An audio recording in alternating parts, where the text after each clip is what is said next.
ईश्वर से, परमात्मा से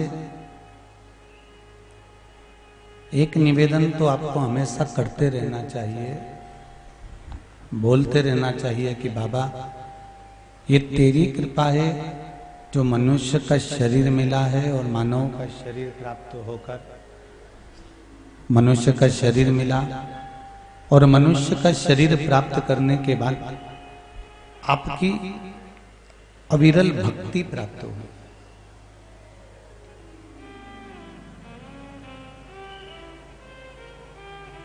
एक मानव का शरीर केवल पा लेना या मनुष्य शरीर को धारण कर लेना ही मूल नहीं है।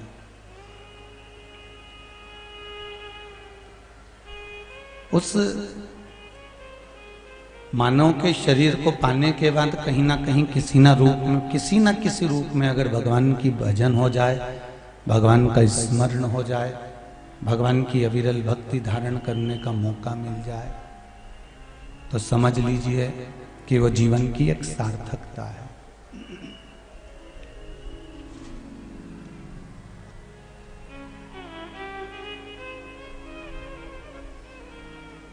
चौरासी लाख योनियों में 20 लाख योनि वृक्ष की है। 20 लाख योनि वृक्ष की है और उस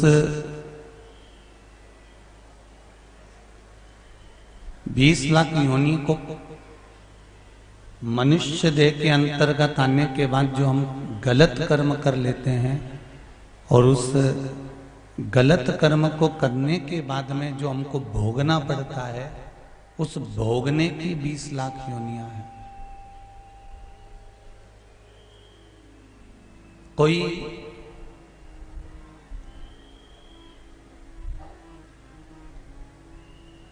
अगर वृक्ष दिख रहा है, पेड़ नजर आ रहा है, वृक्ष नजर आ रहा है, तो आपको तो लगता है कि ये छाया दे रहा है, आपको तो लगता है कि ये सुख प्रदान कर रहा है, पर उस वृक्ष से पूछा जाए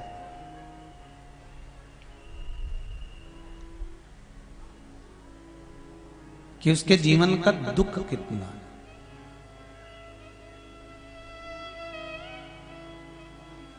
कोई भी वृक्ष, कोई भी पेड़ फलदार नहीं बनना चाहता।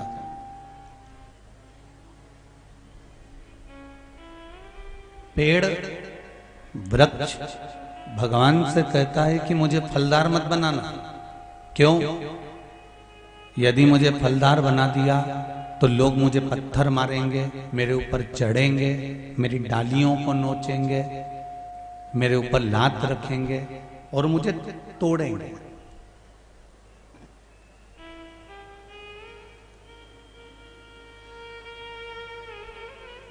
वो कहता है कि मुझे कांटों वाला वृक्ष बना दो जिसपे ना तो कोई चढ़ेगा, ना कोई पत्थर मारेगा, ना कोई नोचेगा, ना कोई पटकेगा।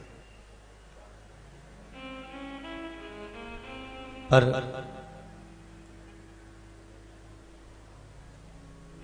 शिव महापुराण में, वराह पुराण में, अग्नि पुराण में एक चीज बहुत सुंदर लिखी है कि वृक्ष की योनि मिलती किसको है। जो 84 लाख योनियों में जो 20 लाख योनियां वृक्ष की हैं, लता की है, पत्र की है, दूबा, घास, ये पत्ता पत्ती, ये तो योनियां प्राप्त होती हैं। ये योनियां किसको मिली? पत्थर किसको पड़े? कौन फलदार वृक्ष बना है? तो शिव महापुराण की कथा कहती है, अग्नि पुराण कहती है, वराह पुराण कहती है कि जिसने अपनी वाणी से किसी दूसरे को बिना सोचे, बिना समझे, बिना विचारे, बिना परखे वाणियों के तीर अर्थात अपने शब्दों के पत्थर मारे हैं, उसी को वृक्ष बनकर पत्थर खाना पड़ते हैं। उसी को वृक्ष बनना पड़ता है और उसी को पत्थर खाना पड़ता है। तुम्हारे घर पर अगर कोई आम का पेड़ दिख जाए तो उसको कहना कि ना जाने कौन होगा बेचारा अपना रिश्तेदार जो यहां खड़ा है, उसने मुख से कुछ अपशब्द कह दिया है।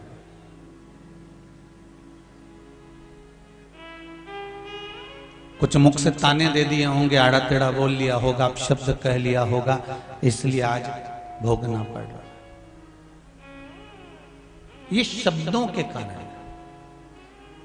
इसलिए बार बार आपको रोज कथा में कहते हैं कि मत बुरे कर्म कर बंदे वरना पछताएगा, भगवान की आंखों से तू बच नहीं पाएगा, तू बच नहीं पाएगा। अरे ओ अज्ञानी मत करना दानी। बड़ी मुश्किल से मनुष्य की देह मिलती है और वो मानव का शरीर मिल जाए, मनुष्य की देह मिल जाए, मानव का शरीर प्राप्त हो जाए और वो शरीर हम यूं ही गवा दें तो हमारा जीवन बेकार है।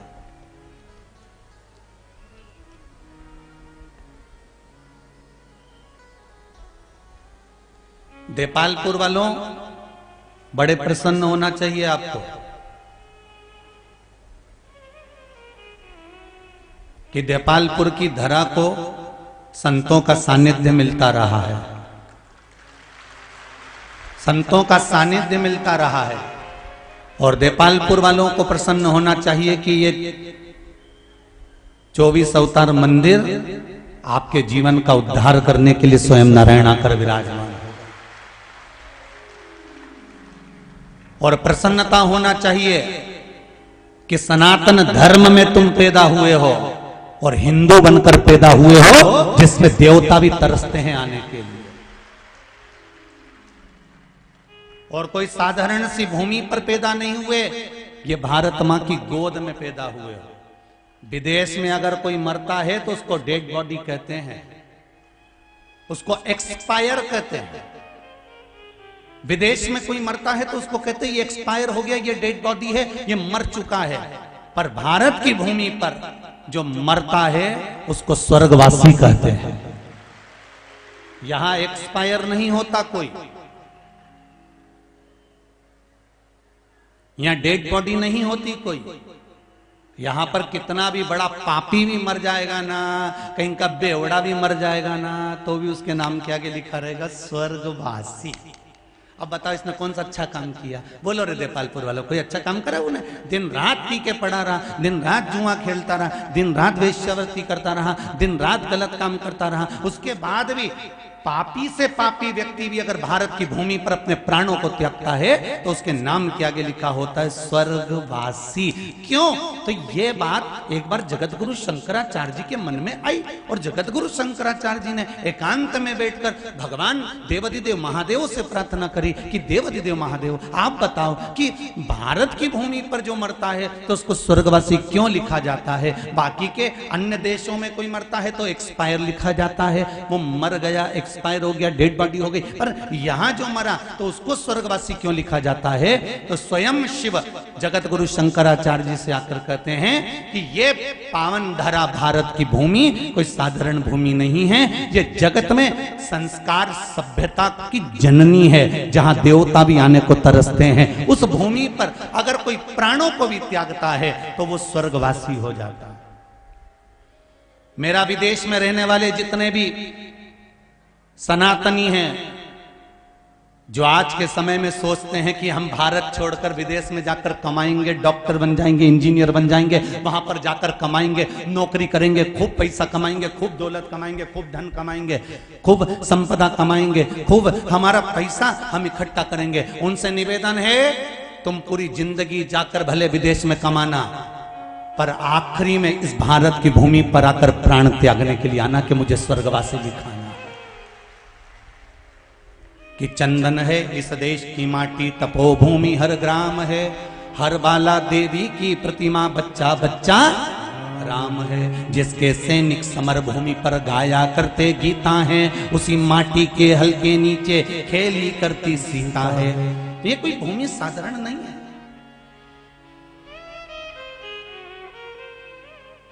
जहां का कंकर शंकर है, जहां का कंकर शंकर है। ये भूमि कोई साधारण हो?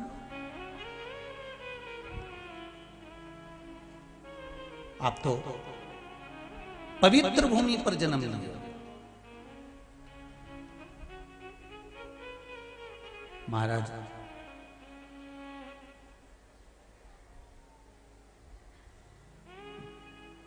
कोई साधारण सी धरा हो तो चल जाए, वृक्ष भी बने, पेड़ पौधे भी बने, तो वो कोई दूसरे के कारण नहीं बने हैं, हम अपने कर्मों के कारण बने।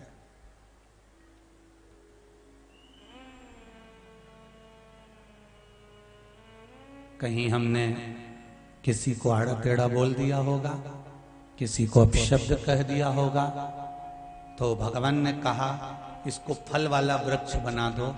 इसने वाणी के पत्थर मारे थे, अब इसके ऊपर पत्थर पड़वा दो।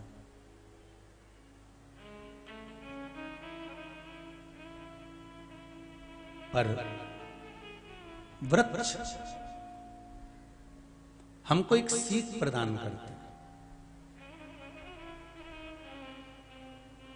वृक्ष हमको एक सीख देते हैं कि वृक्ष में पानी डालते जाओ, फल समय पर ही आएगा। सही है कि गलत है? पेड़ में पानी दिए जाओ, फल समय पर ही आएगा। उसी तरह ये वृक्ष हमको ज्ञान प्रदान करते हैं कि शंकर का गुणगान किए जाओ, श्री शिवाय नमस्तुभ्यम जपे जाओ। एक लोटा पानी शिव के मंदिर में जाकर चढ़ाते रहो, फल समय पर मिल ही जाएगा। ये पक्का मिलेगा जरूर। वृक्ष लगाया है तो फल मिलेगा, और अगर शिव के मंदिर में जाकर अनुमोदन करा है, शंकर के मंदिर में जाकर स्मरण करा है, शंकर जी के मंदिर में जाकर तुमने एक लोटा पानी चढ़ाया है, शंकर जी के मंदिर में जाकर तुमने एक बेलपत्र चढ़ाया है, शंकर जी के मंदिर में जाकर तुमने अगर एक चावल का दाना चढ़ाया है, शंकर जी के मंदिर में जाकर एक मूंग चढ़ाई है, शंकर जी के मंदिर में जाकर तुमने चंदन लगाया है, शंकर जी के मंदिर में जाकर लाल चंदन का जल चढ़ाया है, भगवान शिव के मंदिर में जाकर यदि कुशा का पानी भी तुमने शिव को चढ़ाया है, तो वो खाली नहीं जा सकता। एक लोटा पानी अगर शंकर को चढ़ा रहे हो तो वो खाली नहीं जाएगा, उसका फल मिलेगा जरूर, वो प्राप्त जरूर होगा। एक तो जितने पत्र पढ़े हैं, पत्र तो बहुत सारे हैं, पर छोटे छोटे पत्र हम जो पढ़े,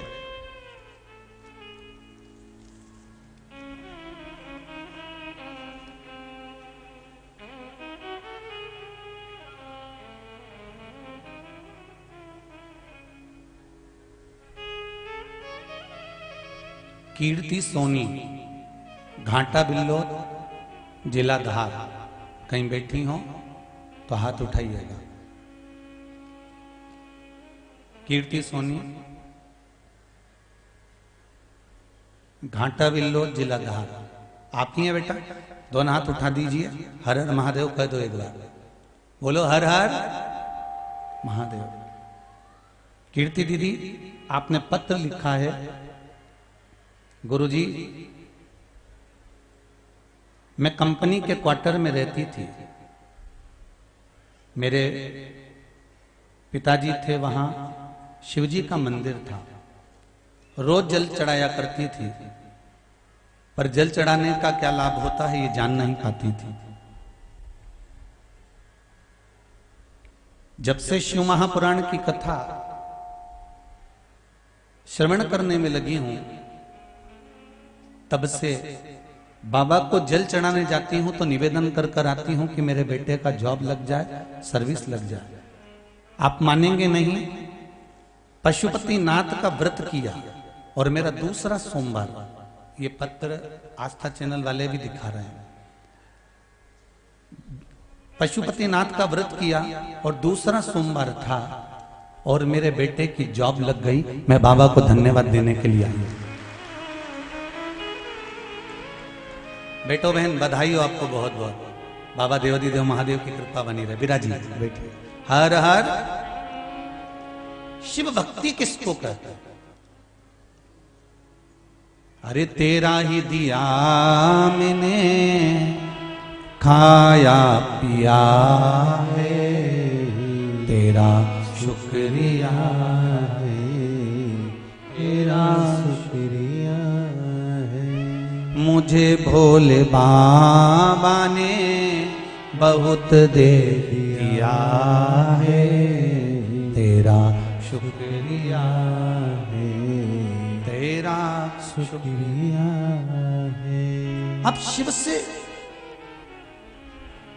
जल चढ़ा रही हो, मना नहीं है, वो जल कहीं ना कहीं काम जरूर आ रहा है। एक बच्चे को ये नहीं मालूम होता कि पिता कौन है। माँ जन्म लिए बच्चे को ये सिखाती है, ये तुम्हारे पिता है, ये पापा है, ये पिता है, ये बाबूजी है, ये दादा है।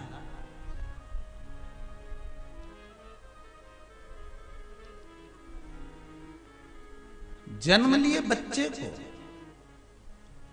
सिस्टर, डॉक्टर मां के पास लाकर सुलाते हैं, तो मां को मालूम पड़ता है कि ये बच्चा है, मेरा है, क्योंकि मां को शुद्ध नहीं रह पाती।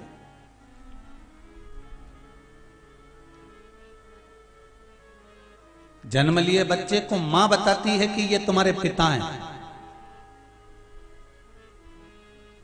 तब बच्चा अपने पिता को पहचान जाता है और पिताजी पिताजी कहता कहता कहता कहता कहता कहता बड़ा हो जाता है। फिर पिता का फर्ज होता है कि बेटा पिताजी पिताजी कहता है तो बाप अपनी सारी प्रॉपर्टी, जमीन, जायदाद दूसरे को नहीं देता, अपनी औलाद को देता है। उसी तरह एक संत, एक साधु, एक सन्यासी, एक तपस्वी, एक कथाकार, एक सनातनी, भगवान का भजन करने वाला, जिसका मन, चित्त, वृत्ति परमात्मा में डूबी रहती है, एक गुरु, एक संत का काम एक मां की तरह होता है। जैसे मां अपने बच्चे को पिता बता देती है, एक संत संसार के लोगों को परमात्मा बता देता है कि ये तुम्हें देने वाला। एक मां अपने बच्चे को बताती है कि तुम्हारा पिता है, और पिता का मतलब ये नहीं होता साधारण कि पिता यूं ही है। पिता है मतलब अपनी जायदाद, जमीन, दौलत, ट्रैक्टर, ट्राली, गाड़ी, बंगला सब कौन देगा? जम के बोलो जरा, अरे जम के तो बोलो। मां के मायके से आएगा? नाना जी देगा? मामा जी देगा? नहीं। कौन देगा? पिताजी देगा। उसी तरह संत कहते हैं, साधु कहते हैं, सन्यासी कहते हैं, तपस्वी कहते हैं, साधक कहते हैं, उपासक कहते हैं, और एक गुरु कहता है कि वो मेरा शिव संसार का पिता है। अगर आप के पास जाकर अपने दिल की बात कह दोगे तो ये पक्का है कि वो उठाकर तुमको कुछ ना कुछ दे ही देगा। अब कहो, कल की कथा में था भगवान विष्णु ने भी भगवान ब्रह्मा जी से कहा कि शिव मेरे पिता है। भगवान विष्णु कहते हैं भगवान ब्रह्मा से कि शंकर मेरे पिता हैं, शिव मेरे पिता हैं, देवादिदेव महादेव मेरे पिता हैं। तो ब्रह्मा जी ने पूछा यदि शंकर आपके पिता हैं तो मेरे कौन लगे? तो भगवान विष्णु ने कहा तुम्हारे दादाजी लगे। दादा का मतलब मालूम है आपको ना रहे? भगवान ब्रह्मा कह रहे हैं कि दादा का मतलब जानते हो? हाँ, दादा का मतलब मैं जानता हूं। क्या मतलब होता है दादा का? भगवान विष्णु ने कहा पोते की सारी गलतियों को जो माफ कर दे वो दादा होता है। पोते की सारी गलतियों को माफ कर दे वो दादा होता है। तो शंकर जी ने मेरी कौन सी गलती माफ कर दी? भगवान विष्णु कहते हैं ब्रह्मा जी इतनी जल्दी भूल गए? तुमने झूठ पर झूठ बोला, केतकी के फूल को तोड़ के लिया है, गौ माता को पकड़ कर लिया है, झूठ पर झूठ बोलते रहे, यहां तक तुम्हारा सिर कट गया, और सिर कटने के बाद भी तुम झूठ बोलते रहे। उसके बाद भी देवादिदेव महादेव ने तुम्हारे कटे हुए शीश को बड़का पेड़ बना दिया, बट वृक्ष बना दिया, और शंकर खुद उसके नीचे बैठकर तुम्हारी पूजन करवा रहे हैं। इससे बढ़कर और क्या चाहिए? शिव जी का एक नाम हो गया बटकेश्वर महादेव, स्वयं शंकर अपनी पूजन इस बड़ के पेड़ के नीचे करवा रहे हैं तुम्हारी महत्वता को बढ़ाने के लिए।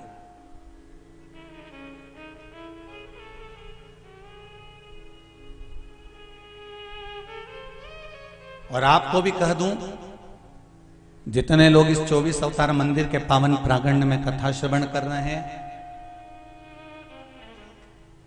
11 रुद्र मंदिर के निर्माण के अवसर पर ये कथा श्रवण कर रहे हैं, आपको भी कहना चाहूंगा, दादा की गोद में पोता बैठता है तो कुछ ना कुछ लेकर उठता है।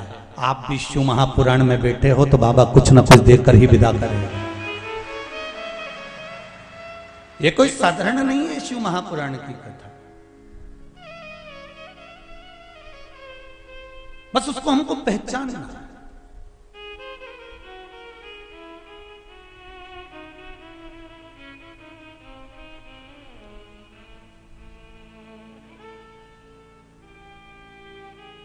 भगवान में और इंसान में सबसे बड़ा अंतर कौन सा है?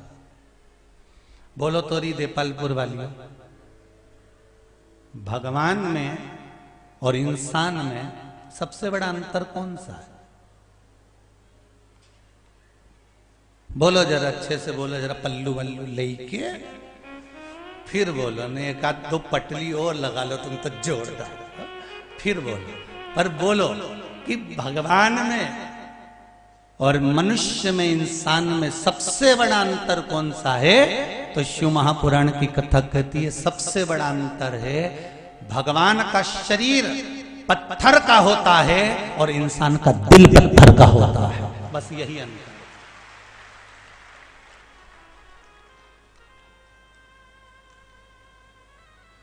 भगवान का शरीर पत्थर का है पर उसका मन पत्थर का नहीं है, और इंसान का हृदय पत्थर का है। शिव कथा कहती है जिस दिन तुम्हारा हृदय किसी गरीब को देखकर, किसी भूखे को देखकर, किसी निर्धन को देखकर, पहले के लोगों का दिल पत्थर का नहीं होता था साहब। गांव की, घर की एक बेटी, घर की एक बेटी, किसी गांव में अगर एक बेटी का विवाह होता था तो पूरे गांव की बेटी कहलाती थी साहब। ये पहले के लोगों का दिल होता था। आज के जमाने में घर में अगर बेटी जन्म ले लेती है और बड़ी होती है तो पड़ोसियों से ही डर लगने लगता है। क्यों?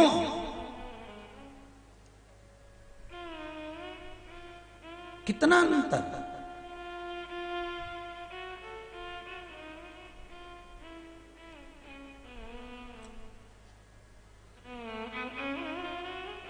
पहले अपने रिश्तेदारों के यहां जाना पड़ता था, ना गाड़ी थी ना बस थी ना मोटरसाइकिल थी, फिर भी कई लोग गांव के यहाँ बैठे होंगे, बहनों भी बैठी हैं, जब रिश्तेदारों के यहाँ मिलने जाना होता था ना गाड़ी मिलती थी ना बस मिलती थी ना घर में मोटरसाइकिल थी। साइकिल से, पैदल, कैसे भी किसी के साथ बैलगाड़ी से रिश्तेदारों के यहाँ मिलने चले जाते थे, 4-4 दिन रुक जाते थे। और एक आज का पत्थर का दिल लोगों का कि सारे साधन घर के अंदर हैं, मोटरसाइकिल भी है, जीप भी है, गाड़ी भी है, बस भी चल रही है, मोटरसाइकिल भी है, इसके बाद भी कोई किसी के यहाँ जाना पसंद नहीं करता। क्यों? क्योंकि पहले आते थे तो लोगों के दिल खुल जाते थे, आज के जमाने में आते हो तो लोगों का मुंह भगोने जैसा हो जाता है। कौन आएगा तुम्हारे यहां? सास के रिश्तेदार आते हैं तो सास ज्यादा काम करती है, सास के मन में कपट नहीं होता। बड़ी बहू के भी रिश्तेदार आते हैं तो सास उठकर चली जाती है काम करने के लिए रसोई घर में। छोटी बहू के रिश्तेदार आते हैं तो सास उठ के चली जाती है रसोई घर में काम करने के लिए। बेटी के रिश्तेदार आते हैं तो सास उठकर चली जाती है काम करने के लिए। पर बहुओं के मन में एक ऐसा विचार पैदा हो गया कि हमारे मम्मी पापा हैं, हमारे रिश्तेदार हैं, बड़ी की आए तो बड़ी काम करेगी, छोटी की आए तो छोटी काम करेगी। और सास के मन में यह भाव नहीं रहता। सास के मन में तो एक भाव रहता है कि हमारा बीआई जी आया है तो उसके आदर सत्कार कर दूं, सम्मान दे दूं। हमारा रिश्तेदार आया है, मेरे दरवाजे पर आया है, कोई खाली ना जाए, कुछ ना कुछ लेकर इसको भेजूं मैं। और सास का हृदय, दिल, मन, चित्त, वृत्ति बड़ी होती।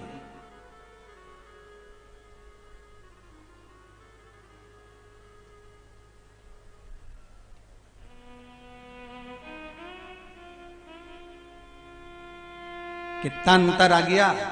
पहले के जमाने में लड़कियों की शादी होती थी तो चला के देखते थे कि पांव पूरा जम रहा है कि नहीं जम रहा है। पांव गीला करवाते थे, पत्थर पे चला के देखते थे, पत्थर पे पांव पूरा जम जाए तो समझ लो ये घर जमा लेगी, और अगर पांव नीचे से पोला निकल जाए तो समझ लो ये घर को भी पोला कर देगी। पहले पांव देखते थे, आज के जमाने में मुंडा देखे। कितना अंतर।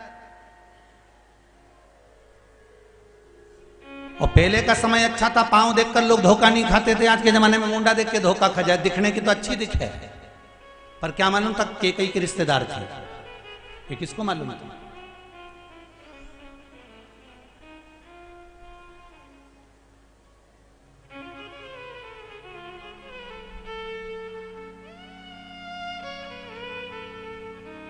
चित्तवृत्ति, अपने हृदय को अगर पुराने समय में दरवाजे पर कोई पशु भी आ जाता था, स्वान भी आ जाता था तो उसको भोजन दिया जाता था। आज के ज़माने में पड़ोस में बच्चे भूख से बिलखते रहते हैं और हम अपनी दिवाली का त्यौहार मनाते रहते हैं।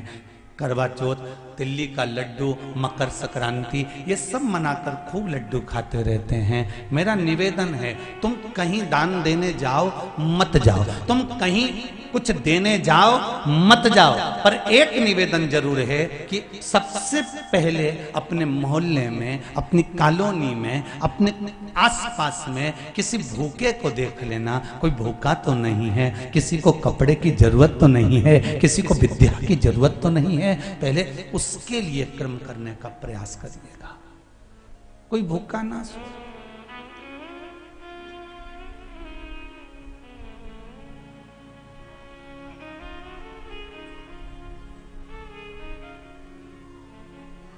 कोई भूखा ना सो।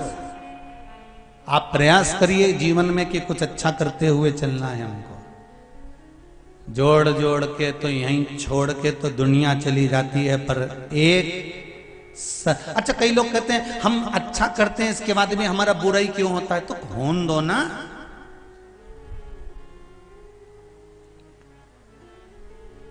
होने दो बुरा।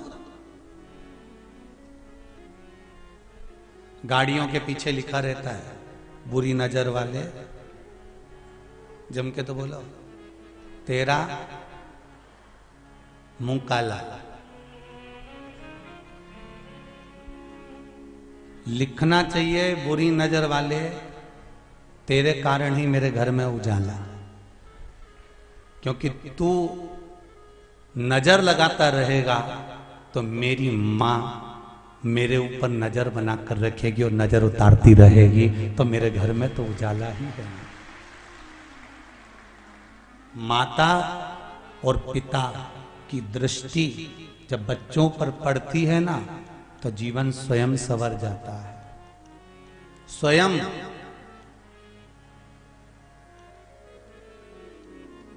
पहले के जमाने में बच्चों को डराते थे, कहते थे जैसे ही बाऊ आया बच्चे डर जाते थे।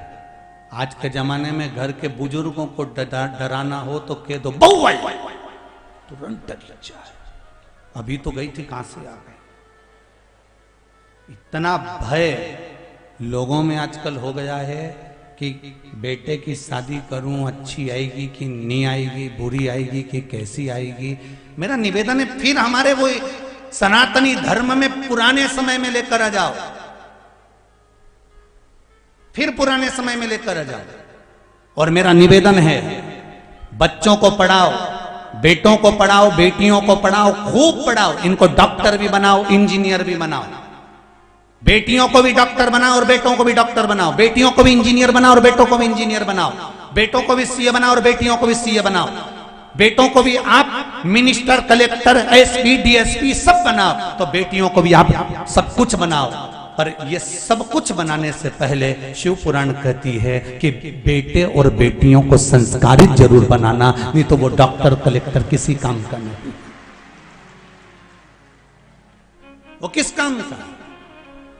कि बेटा इंग्लैंड में, बेटी है न्यूयॉर्क। माताएं बड़े गर्व से कहती हैं मेरा बेटा विदेश में, मेरा बेटा न्यूयॉर्क में, मेरी बेटी इंग्लैंड में, बड़ी प्रसन्नता से। और उनसे पूछा तुम कहां पर हो, तो के इंदौर में फ्लैट में। अच्छा, कितने बेटे तुम्हारे? एक बेटा। कितनी बेटी तुम्हारी? एक बेटी। और बेटा है अमेरिका में और बेटी है न्यूयॉर्क में, और तुम दोनों डोकरा डोकरियां। तो पूछा फिर तुम दोनों के लिए ये दवाई कौन ला कर देता होगा, सब्जी कौन ला कर देता होगा? तो क्या हमारा पड़ोसी का बहुत अच्छा बेटा है, उसको कह देते हैं वो दवाई ला देता है। हमारा पड़ोसी का छोरा सब्जी ला के दे देता है। तो हमने कहा एक काम करो, जायदाद भी पूरे पड़ोसी के छोरे को दे दो। बस इतना किया, उसके बाद तो अम्मा का मुंह भगोना हो गया, बोली ही नहीं 3 दिन। कि महाराज जी तो ऐसा बोले कि जायदाद, जब तुम्हारा बेटा तुम बीमार पड़ गए, पड़ोसी का लड़का ले जाकर तुमको हॉस्पिटल में भर्ती कर रहा है, पड़ोसी की बहू जाकर तुम्हारा काम कर रही है, पड़ोसी के छोरा छोरी, भाई के छोरा छोरी तुम्हारी सेवा संभाल कर रहा है, और तुम्हारी औलाद अमेरिका और बाहर जाकर पड़ी हुई है और तुम्हारी सेवा संभाल करने नहीं आती। फिर आती कब है औलाद? जब बाप और माँ के प्राण छूट जाते हैं। आएंगे, मुंडा दे के 5 मिनट रोएंगे, और रोने के बाद 15 दिन 20 दिन रुक के सब बेचकर सामान लेके बुपुर हो जाएंगे। तो ऐसी जिंदगी किस काम की, किसके लिए जी रहे हो? आज के जमाने में माता पिताओं से निवेदन है, चौकीदार की ड्यूटी मत करना।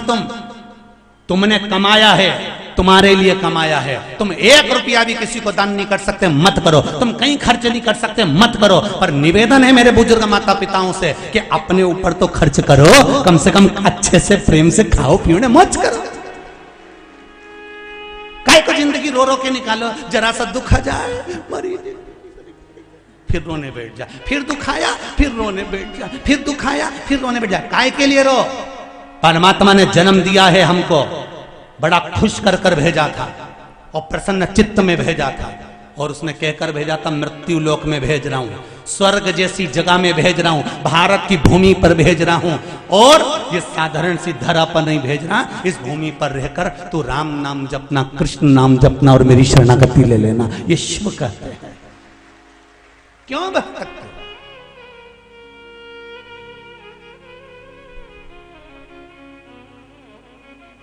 कि बेटा एडीलैंड में, बेटी है न्यूयॉर्क, और ब्राइट बच्चों के लिए हुआ बुढ़ापा डार्क। और काका क्या करोगे, ये रुपया कहाँ धरोगे, कहाँ रखने वाले,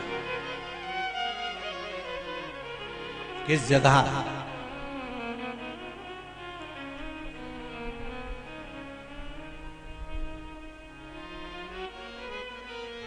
कुछ अच्छा करने का प्रयास मिलाए शरीर। वृक्ष में जैसे पानी दिए जाओ तो फल समय पर आता है, उसी तरह सत्कर्म करे जाओ, फल समय पर वो दे ही देता है, वो देगा, देने में पीछे नहीं हटेगा। दिया एक पत्र और है,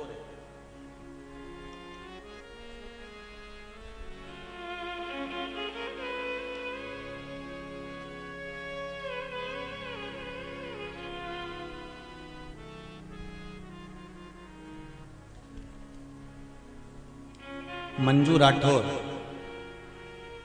रतलाम श्रीनगर कॉलोनी से आई हैं। कहीं बैठी हैं? आप ही हैं?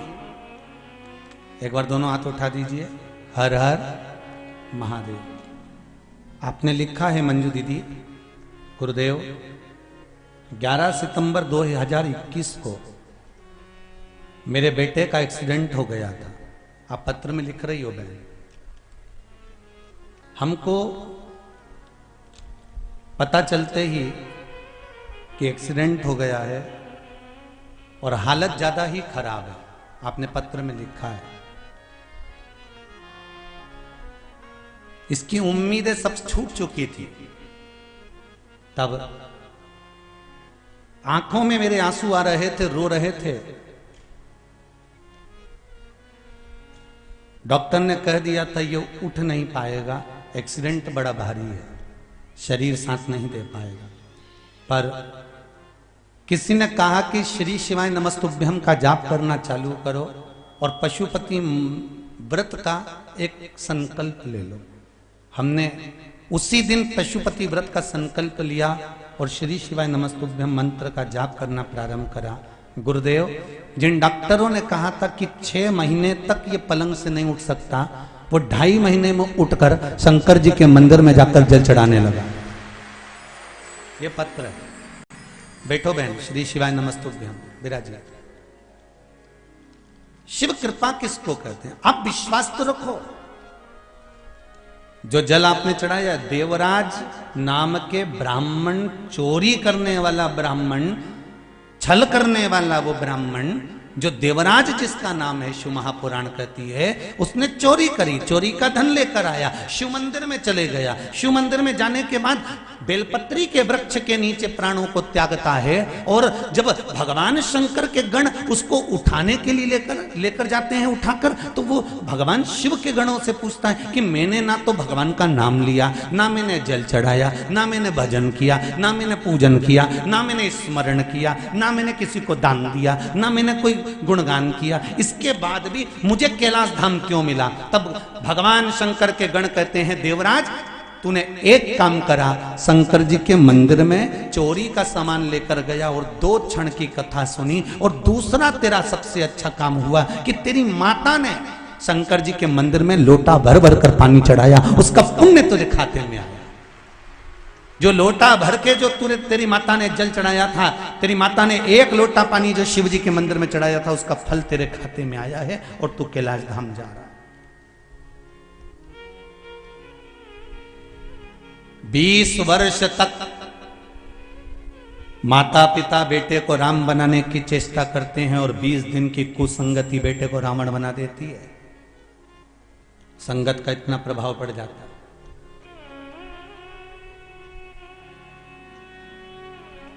कुछ श्रेष्ठ करिए, कुछ अच्छा करिए।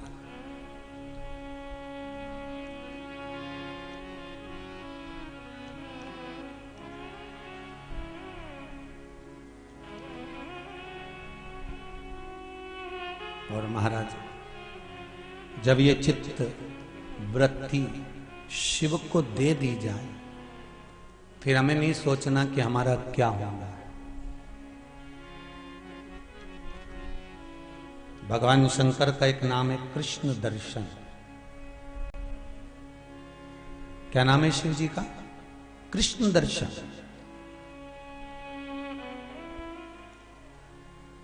कृष्ण दर्शन का मतलब क्या है?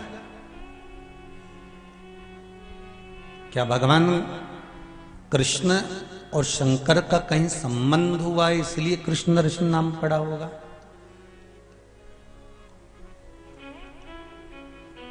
शिव का एक नाम है कृष्ण दर्शन।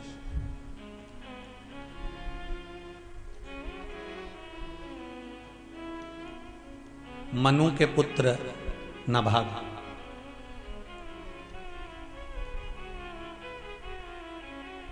और वो नाभाग जो भगवान की भक्ति में दिन रात डूबे रहते थे, सत्कर्म किया करते थे, पर हृदय से भोले थे।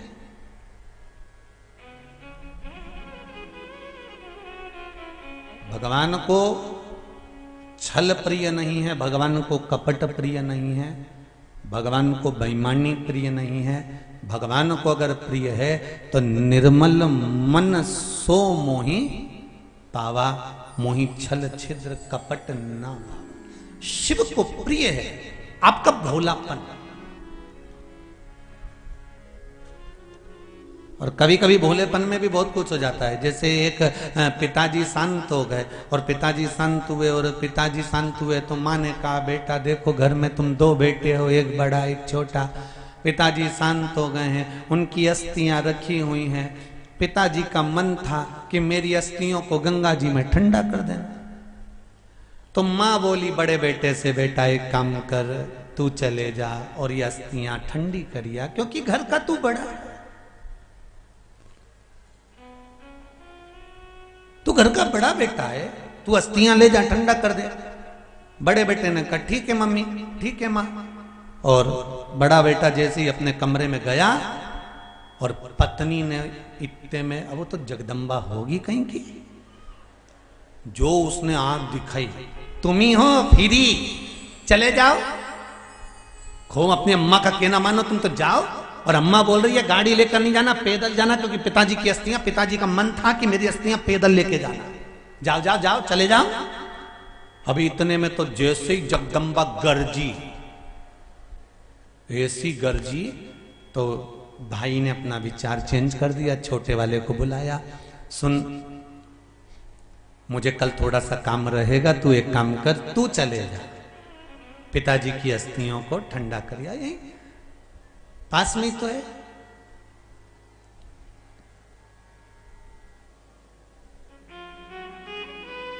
16 किलोमीटर दूर गंगा जी बह रही है, वहीं चल।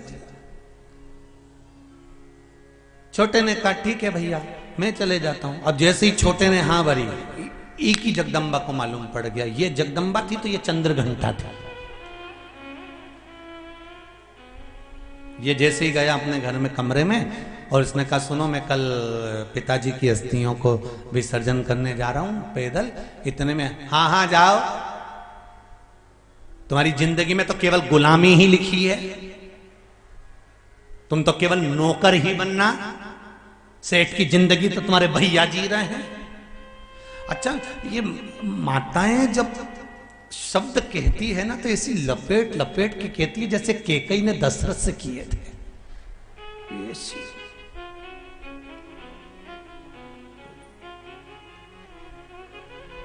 फिर भी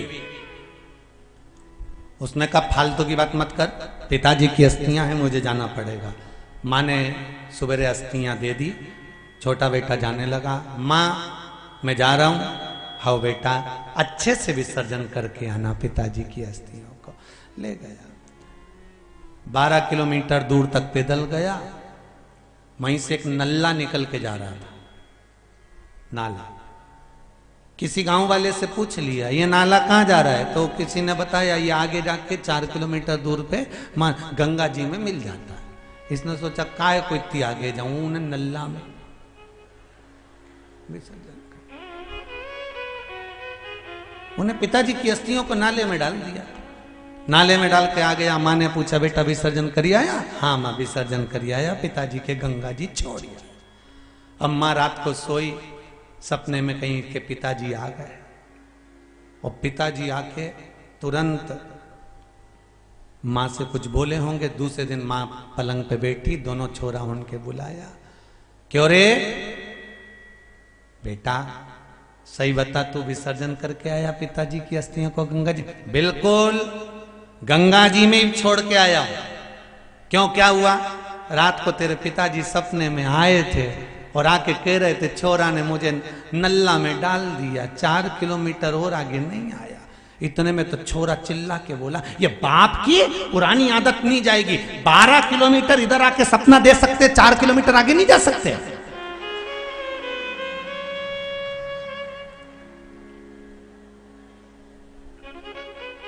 ये पिताजी की बहुत बुरी आदत है। 12 किलोमीटर पहले आके यहां बोल गए मां के सपने में कि मेरे को नल्ला में पड़ गया, 4 किलोमीटर आगे चले जाते उधर। अब बताओ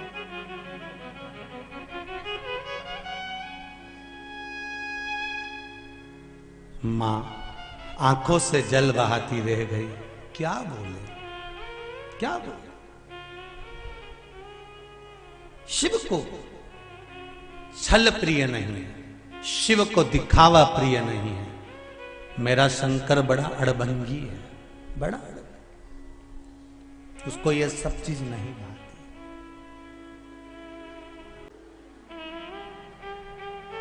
एक बात बड़ी सुंदर है, कहना उसी से चाहिए जो दिल से सुन ले। कहना उसी से चाहिए जो दिल से सुन ले। मेरे देवाधिदेव महादेव से कहोगे तो बाबा उसको दिल से श्रवण करता है, हृदय चित्त से सुनता है। शंभो शरणे पड़ी मांगू घड़ी रे घड़ी दुख काटो दया करी ने दर्शन आपो। भगवान शिव से दिल से कहो। शिव जी का एक नाम है कृष्ण दर्शन। महाराज मनु के पुत्र नाभाग, जिन नाभाग ने भगवान की भक्ति को धारण करा,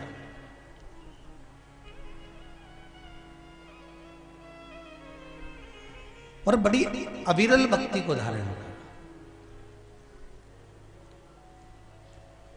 एक भक्ति होती है थोड़े दिन तक तो मन लगता है भगवान में, उसके बाद में मन विचलित हो जाता है।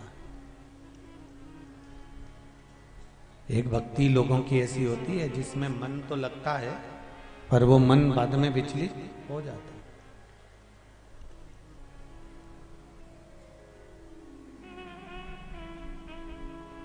सीहोर में कुबेरेश्वर धाम से ऑनलाइन कथाओं में आपको कहा था कि हमको बरसाती मेंढक नहीं बनना। बरसाती मेंढक कैसा होता है? सावन का महीना आया तो शंकर जी की भक्ति में रम गए, शिवरात्रि आ गई तो भगवान शंकर की भक्ति में रम गए। हमें बरसाती मेंढक नहीं बनना।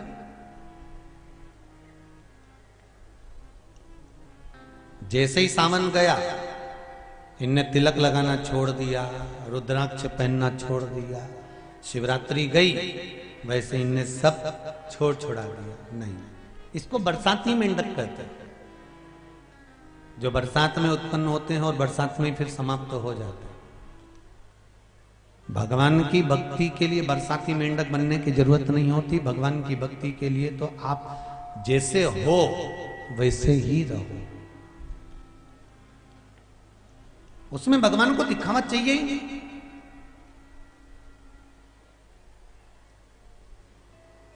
मेरे बाबा देवाधिदेव महादेव को तुम्हारे दिखावे से कोई मतलब नहीं। उसको तो केवल एक ही काम चाहिए, सत्यम शिवम सुंदरम। आप सत्य बोलो, और सत्य से बड़ा दुनिया में कोई सुख नहीं है। सत्य बोलते रहोगे तो जीवन का आनंद पाते रहोगे। सत्य बोलो और सत्यमय जीवन को जियो। शिव जी का एक नाम है कृष्ण दर्शन। नाभाग अपने भाइयों का साथ छोड़कर, पिताजी को बोलकर, अपने परिवार वालों को बोलकर नाभाग तप करने के लिए गंगा जी के घाट पर चले गए। और गंगा जी के घाट पर जाकर नाभाग ने जो तप किया, जो साधना करी, जो आराधना करी, तप करने के बाद में लौट कर वापिस आए। और लौट कर आने के बाद में नाभाग ने अपने भाइयों से कहा, भाइयों तुमने पूरी राज्य का, जायदाद का, प्रॉपर्टी का हिस्सा कर लिया, सब आपने आपस में बांट लिया। सारी जमीन जायदाद तुम लोगों ने आपस में बांट ली है।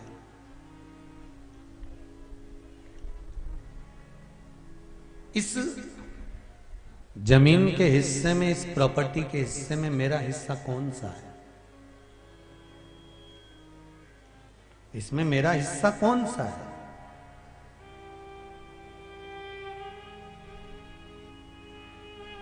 मुझे मेरा हिस्सा दे दो। चारों के चारों भाइयों ने कहा, तुम्हारे हिस्से में प्रॉपर्टी नहीं है, तुम्हारे हिस्से में तुम्हारे पिताजी है।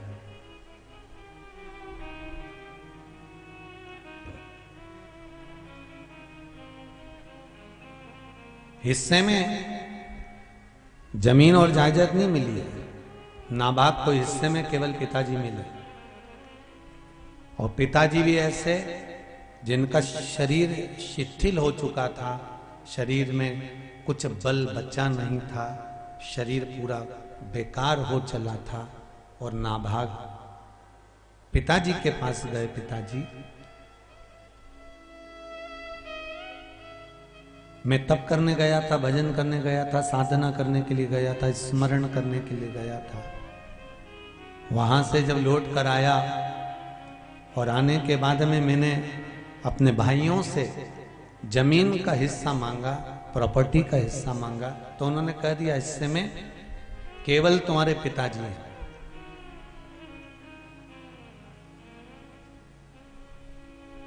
पिताजी बोले बेटा ये तो गलत है, मैं तेरे हिस्से में मिल भी जाऊंगा परंतु खाने के लिए कुछ नहीं रहेगा, पाने के लिए कुछ नहीं रहेगा, तो मैं हिस्से में जाकर करूंगा क्या? तू एक काम कर, अपने भाइयों से युद्ध कर। पिता कह रहा है अगर तेरा हिस्सा इन लोगों ने ले लिया है तो तू युद्ध कर, और युद्ध करके उनसे अपनी प्रॉपर्टी, अपना हिस्सा, अपनी जमीन, अपनी जायदाद लेकर आ। बेटे ने हाथ जोड़कर नाभाग ने अपने पिताजी से कहा, पिताजी अगर बाप जिंदा है और माता पिता के जिंदा रहते हुए अगर बेटा जमीन के लिए झगड़ा करे तो वो माता पिता के दिल पर क्या बीतती होगी कि मेरे 2 बेटे, मेरे 4 बेटे, मेरे 3 बेटे, मेरे पुत्र, मेरे बेटे आपस में झगड़ा कर रहे हैं मात्र प्रॉपर्टी के थोड़े से टुकड़े के लिए।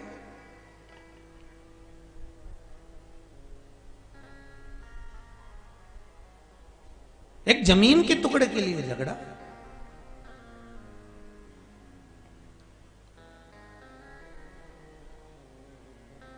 पिताजी मैं युद्ध नहीं करूंगा। क्या तू युद्ध से तुझे डर लगता है? क्या तुझे युद्ध से डर लग रहा है? तो युद्ध क्यों नहीं करना चाहता? युद्ध से डर नहीं लग रहा पिताजी, फिर डर तो केवल एक ही चीज का लग रहा है, हम भाइयों में अगर मरेगा कोई तो भाइयों को दुख हो कि नहीं हो, पर माता पिता के जीवन में तो दुख होगा ना कि मेरी संतान चली गई मेरे सामने।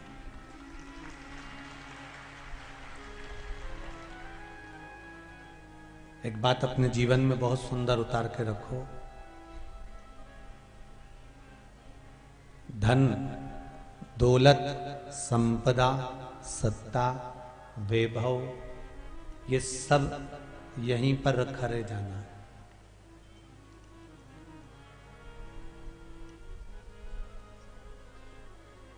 कितने भी बड़े ऑफिसर बन जाओ, कितने भी बड़े मिनिस्टर बन जाओ, कितने भी ऊंचे सिंहासन पर बैठ जाओ, कितनी भी ऊंची तुम्हारी हस्तियां बना लीजिए, कितना भी बड़ा वैभव बना लीजिए, एक चक्कर जब ऊंची ऊंची हस्तियां बन जाएं तुम्हारा बड़ा बड़ा वैभव बन जाए, बड़ी बड़ी कुर्सियां, सिंहासन आपको मिल जाए, बड़े बड़े पद आपको मिल जाए, महीने में एक बार जाकर शमशान का चक्कर लगा कर आया करो कि अच्छे अच्छे सूरमा यहीं पर राख हो गए। बड़े बड़े सूरमा यहां राख हो गए।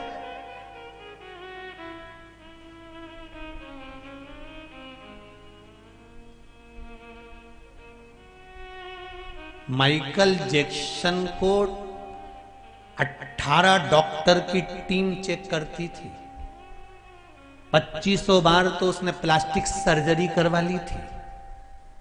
डॉक्टर बोलते थे उतना ही खाता था, डॉक्टर बोलते थे वही दवाई लेता था।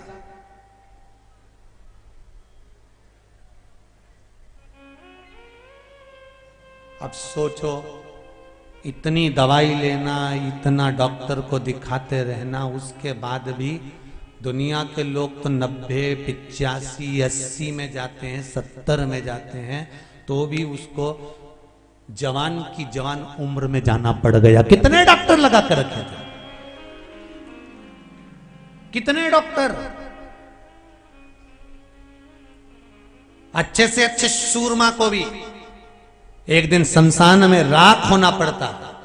इसलिए निवेदन है, अपनी सत्ता का कभी अभिमान मत करना, अपनी कुर्सी का कभी अभिमान मत करना, अपने सिंहासन का कभी अभिमान मत करना, आपके साथ कितने खड़े हैं उसका अभिमान मत करना, क्योंकि शमशान में आग लगाने के बाद सब चले जाते हैं, मेरा महादेव अकेला रह जाता है।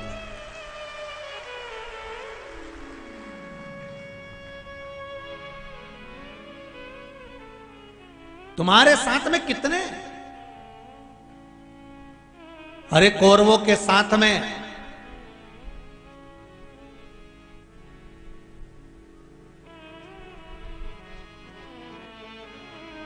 संख्या थी, कौरवों के साथ में संख्या थी, हम 100 भाई और 100 भाई के ससुराल वाले, इतने हमारे रिश्तेदार, इतने हमारे नातेदार। कौरवों के साथ में संख्या थी और पांडवों के साथ में शंख वाला था। विजय किसकी हुई है, संख्या वालों की कि शंख वालों? कितने तुम्हारे साथ में, हमारा वैभव इतना, हमारे पास में इतनी दौलत, हमारे पास में इतनी सत्ता, मेरी तो वहां चलती है, मेरी तो वहां चलती है, मेरे रिश्तेदार वहां हैं, मेरे नातेदार वहां हैं, मैं तो उनके पास में एक फोन लगाऊं न काम हो जाए, मेरे पास में 2 फोन लगाऊं और काम हो जाए। शिव महापुराण की कथा कहती है, आप दुनिया वालों को फोन लगाओगे तो काम होगा और तुम्हें उनकी गुलामी करना पड़ेगी। पर मेरा निवेदन देपालपुर वालों से कि आप शंकर को फोन लगाओ, किसी की गुलामी नहीं करना पड़ेगी, वो काम साथ। एक फोन लगाओगे किसी मिनिस्टर को, किसी मंत्री को, किसी संतरी को, किसी कलंतरी को, उसके 50 बार तुम्हें सुनना पड़ेगा, 50 बार जी हजूरी करना पड़ेगी और उसकी बात तुम्हें मानना पड़ेगी। अगर एक लोटा जल मेरे देव अधिदेव महादेव को चढ़ाना, ये किसी मिस कॉल से कम नहीं है। एक कॉल गया, काम सामने आ गया।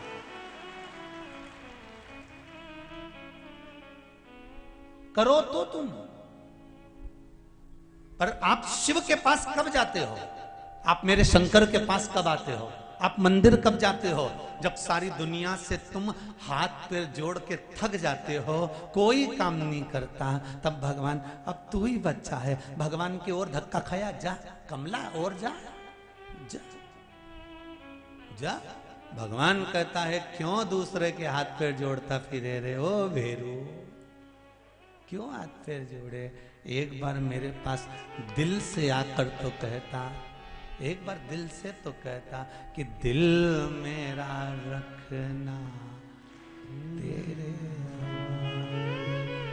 ओ डमरू वाले, ओ काशी वाले, दिल मेरा रखना तेरे हवाले। उससे कहो दिल से।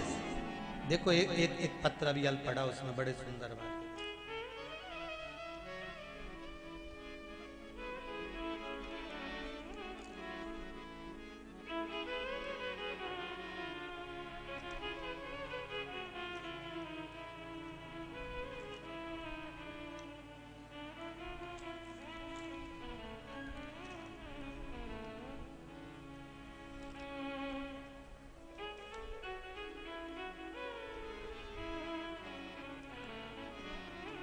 मनोज उज्जैन से हैं कोई, इनका सरनेम तो इनने लिखा है, ठक्कर लिखा है या ऐसा कुछ लिखा, मनोज जी ठक्कर हैं या कहीं बैठे हैं, उज्जैन से। मनोज लिखा है, ठक्कर लिखा है कि क्या लिखा है, सरनेम वो पढ़ने में नहीं आ रहा। कोई बैठे हो तो हाथ उठाइएगा, मनोज जी कहीं बैठे हो तो हाथ उठाइएगा। पत्र में लिखा है, मैं शिव महिमा का क्या व्याख्यान करूं गुरुदेव। 28/9/2021 को पहली बार कुबेरेश्वर धाम आया और मैं बाबा को कहकर गया, मेरी एक 7 साल की बच्ची है जो बचपन से ही कम बोलती थी। ये पत्र में लिख रहा है,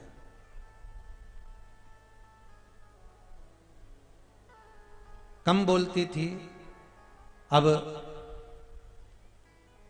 बाबा की कृपा से जो शिव महापुराण के उपाय बताए हैं, बच्ची कुछ कुछ बोलना चालू कर दी है गुरुदेव, उसके लिए धन्यवाद देने आया हूं मेरे कुबेरेश्वर बाबा। ये पत्र में लिखा, जो बचपन से ही कमजोर थी, नहीं बोलती थी, अब मेरी बेटी ने धीरे धीरे वाणी ले ली है। मतलब आपने पूरे डॉक्टरों को दिखा लिया, सब दूर इलाज करवा लिया, सबसे कह दिया, तब किसी ने नहीं सुनी, तब आपने दिल से बाबा से कहा। एक पत्र और है बड़ा सुंदर, कांता जी राजपूत अहमदाबाद से आई हैं, अहमदाबाद से यहां पर पहुंची हैं। कहीं बैठी हो तो हाथ उठा सकती हैं, आप ही हैं। श्री शिवाय नमस्तुभ्यम, हर हर महादेव। आपने लिखा है, गुरुदेव कांता राजपूत अहमदाबाद से आई हूं, बेटा बहुत दिनों से बाहर जाना चाहता था पर जा नहीं पा रहा था। गुरुजी, फिर आपके द्वारा बताया गया दिसंबर के महीने में अष्टमी का उपाय, जो सोमवार की अष्टमी के दिन करना था। मेरे बेटे ने सोमवार की अष्टमी का उपाय करा, मूंग के दाने नंदीश्वर के सामने चढ़ाकर शिव जी को समर्पित करे। उसके बाद में जनवरी के महीने में मेरा बेटा दुबई चले गया है। बाबा को धन्यवाद देने हैं। ये पत्र, बैठ जाओ बहन। हर हर महादेव। शिव कृपा होती है। शंकर को दिखावा नहीं चाहिए। आप तो एक मूंग का दाना भी शिव को चढ़ा रहे हो, आप एक लोटा पानी भी शंकर को चढ़ा रहे हो, आप एक चावल का दाना भी चढ़ा रहे हो, आप एक लोटे में चंदन घोल कर भी शिव जी को चढ़ा रहे हो। शिव उसको स्वीकार करेगा, पर दिल से चढ़ाना। दिल मेरा रख तेरे हवाले, किसी की गुलामी नहीं। आपसे ज्यादा कुछ नहीं बने तो शंकर जी के मंदिर में जाओ और झाड़ू लगाओ, पोछा लगाओ। कितने लोग हैं जिन्होंने शिव महापुराण की कथा सुनने के बाद शंकर जी के मंदिर में जाकर सफाई करना चालू करा? जरा हाथ उठाओ। सभी लोग करते हो? बहुत बढ़िया, नमन करता हूं आपके चरणों को। हर हर महा। कुछ नहीं बने तो शंकर जी के मंदिर में चले जाओ। घड़ी बनाई है शिव जी ने, पल बनाया है शिव जी ने, नक्षत्र बनाए हैं शिव जी ने। शिव महापुराण में लिखा है।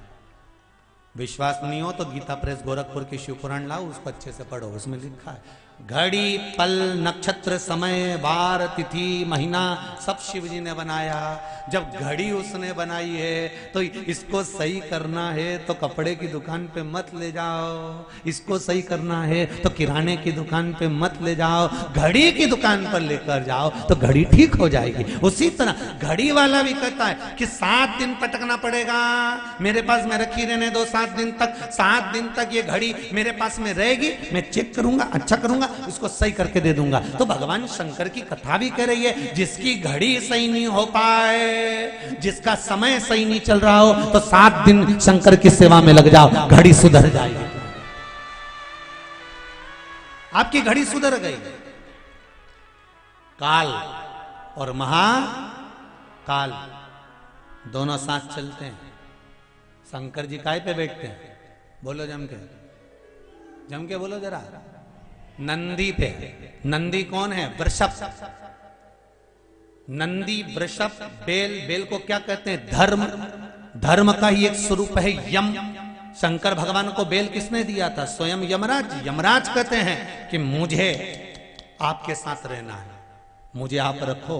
शंकर जी ने कहा मैं आपको नहीं रख सकता, परंतु यमराज अड़ गए, धर्मराज अड़ गए कि मुझे शंकर के साथ रहना है। तो धर्मराज नंदी बन के शंकर के साथ रहते हैं। तो काल भी साथ में और महाकाल भी साथ में है। तो फिर दुनिया के लोग कितना ही कुछ बिगाड़ लें, जब महाकाल और काल तुम्हारा होगा तो किसके बस की है जीजी कि तुम्हारा बाल बांका कर दे? महाकाल और काल तुम्हारे साथ हो।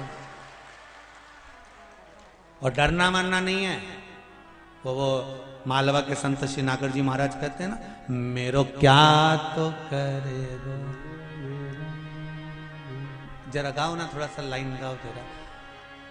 मेरो क्या तो करे गो यमराज, जब गुरु मेरो समरथ समरथ है, गुरु अमरथ है, मेरो क्या तो करेगो हमरा, हे गुरु मेरो समरथ है। आए यूं,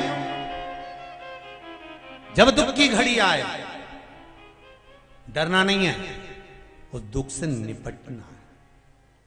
परीक्षा एग्जाम तो देना पड़ती है। जिस बच्चे को आगे बढ़ना है उसको परीक्षा देना पड़ेगी। और जन्म लेने के बाद जब तुम स्कूल जाना चालू कर दोगे तब से परीक्षा देना पड़ेगी। चाहे नर्सरी में पढ़ लो, पहली में पढ़ लो, दूसरी में पढ़ लो, तीसरी में पढ़ लो, फाइनल में पहुंच जाओ। तुम्हें जहां जहां तक अगर उन्नति की सीढ़ी पर चढ़ना है तो परीक्षा देना पड़ेगी। कभी त्रैमासिक, कभी 6 मासिक, कभी 12 मासिक। अभी अभी परीक्षा पूरी हुई होंगी, किसी की 12 मासिक परीक्षा चल रही होगी, किसी की बोर्ड की चल रही होगी। परीक्षा तो देना पड़ेगी। उसी तरह मनुष्य का यदि शरीर मिला है तो जीवन में थोड़ा ना थोड़ा कष्ट तो सहन करना पड़ेगा। पर रोना मत, घबराना नहीं। परीक्षा में पास होना है और इतना याद रखना, उत्तीर्ण तो होके मानो।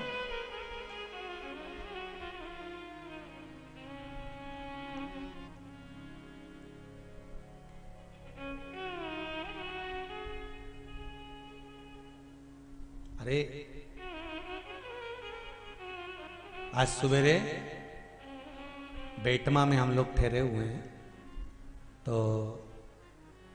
बेटमा में भी पहले लगभग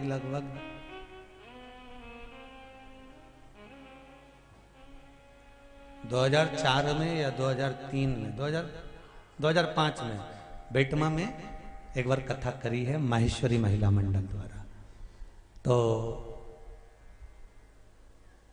एक बहन ने आज सवेरे बहुत अच्छा प्रश्न किया कि गुरुदेव, प्रश्न हमारा यह है, आप कहते हो भगवान हमेशा आपके साथ में है, फिर दुख क्यों आता है? हमने कहा जी, जो टीचर पढ़ाता है उसी की ड्यूटी परीक्षा हॉल में लगती है कई बार। बोले लगती कि नहीं लगती? जो टीचर पढ़ाता है उसकी ड्यूटी परीक्षा हॉल में लगती है। और बेटे के सिर पे पसीना आता है लिखते लिखते। टीचर परिचित है, बच्चा खुश होता है कि टीचर है, पर टीचर उसको नकल कराता है क्या? जम के बोलो, नहीं। टीचर क्या कहता है? उस समय पर बोलता कुछ नहीं है, पेपर सामने है, कॉपी सामने है, लिखे जाओ।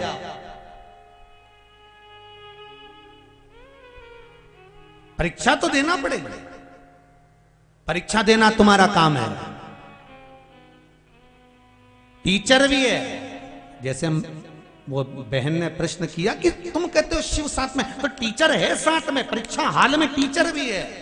परीक्षा तुम दे रहे हो, कष्ट तुम्हें झेलना पड़ेगा, पर चिंता मत करना। टीचर इशारे में कह देता है पेपर तू दे, रिजल्ट तो मुझे ही बनाना है, बना दूंगा। परीक्षा तू दे, कर्म तू कर, संघर्ष तू कर, रिजल्ट मैं बनाऊंगा। और मैं जब रिजल्ट बनाता हूं तो अच्छे अच्छे को हिला देता हूं साहब, नीचे की सत्ता को उल्टा पलट देता हूं और ऊपर की सत्ता को नीचे पलट देता हूं। रिजल्ट जब मैं बनाता हूं तो अच्छे अच्छे की सत्ता पलट देता हूं, और कितनों की पलटी है तो कल ही मालूम पड़ गया।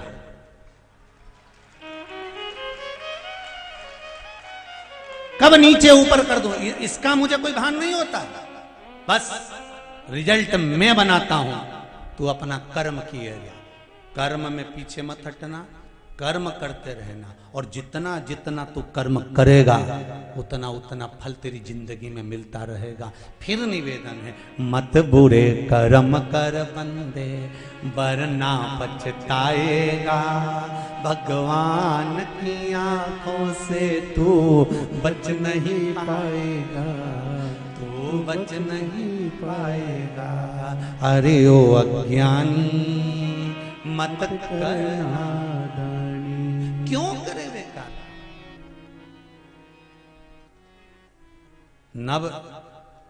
नभाग पिताजी मेरे हिस्से में तुम मिले हो, युद्ध कर। नहीं नहीं, युद्ध नहीं करूंगा। अगर युद्ध करता हूं तो उसमें माता पिता का हृदय दुखेगा। अगर युद्ध करता हूं तो उसमें माता पिता का हृदय दुखेगा। मेरे को युद्ध नहीं लड़ना। फिर क्या करें? नाभाग कहता है, आप मेरे हिस्से में आए हो, आप मेरे साथ चलो। पिता चले, एक कक्ष में रहने लगे। भूखे रह रहे थे, 7 दिन तक अन्न खाने को नहीं मिला। तब बेटे ने पिता से कहा, पिताजी क्या करूं आप बताओ। पिताजी कहते हैं, काम कर, पास में ऋषि यज्ञ करा रहे हैं, पास में ऋषि यज्ञ करा रहे हैं, एक काम कर, तो उस यज्ञ में पहुंच जा।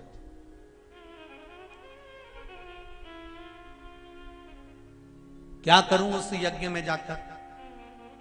लो,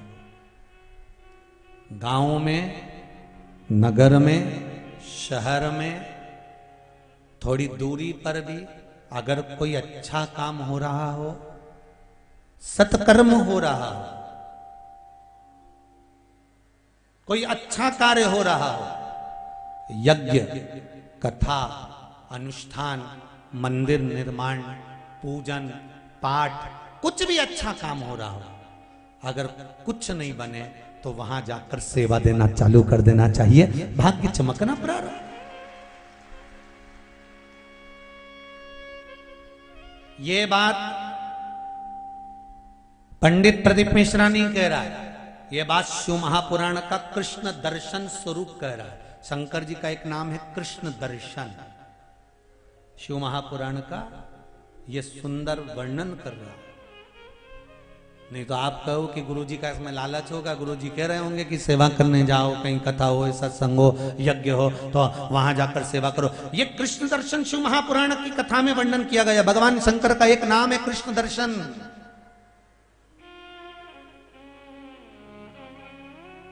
कि सेवा करने पहुंच जाओ। तो नाभाग ने कहा, कहां वहां जाकर करूंगा क्या? बस सेवा करो। सेवा करने से होगा क्या? जब ऋषि यज्ञ कर कर जाएंगे, जो थोड़ा बहुत बच जाएगा तेरी झोली में डाल जाएंगे। तू तो सेवा कर।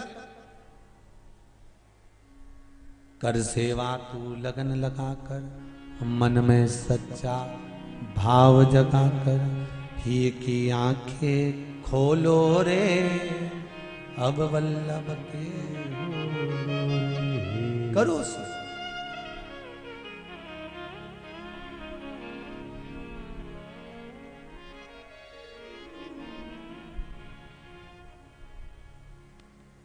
बस दिल से सेवा में लग जाओ। शिव मंदिर में जब भी जाओ, ना निंदा सुनना है और ना निंदा करना है। क्या होता है उससे?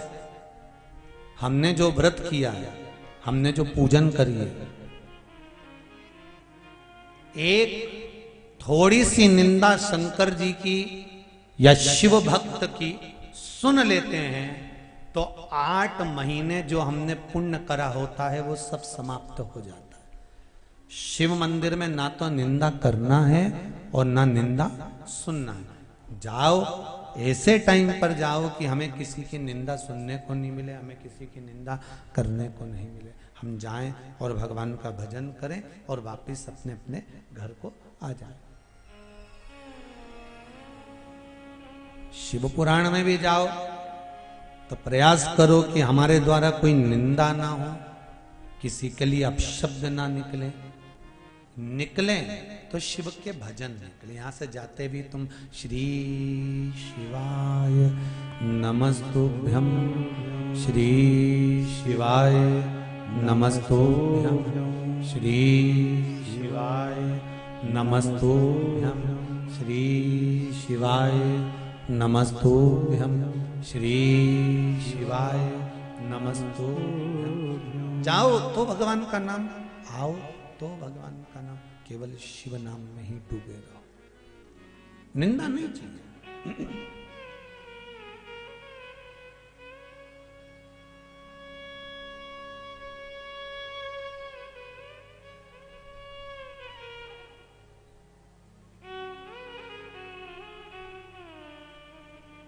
एक कहा मेरो मान ले भोले, डमरू नहीं बजाना। एक कहा मेरो मान ले भोले, डमरू नहीं बजाना। रोज रोज अपने वालों से क्या क्या करूं बहाना। ले गई रे हमारो चित चोर, ओ भोले तेरी काशी। बाबा ये चित्त, ये मन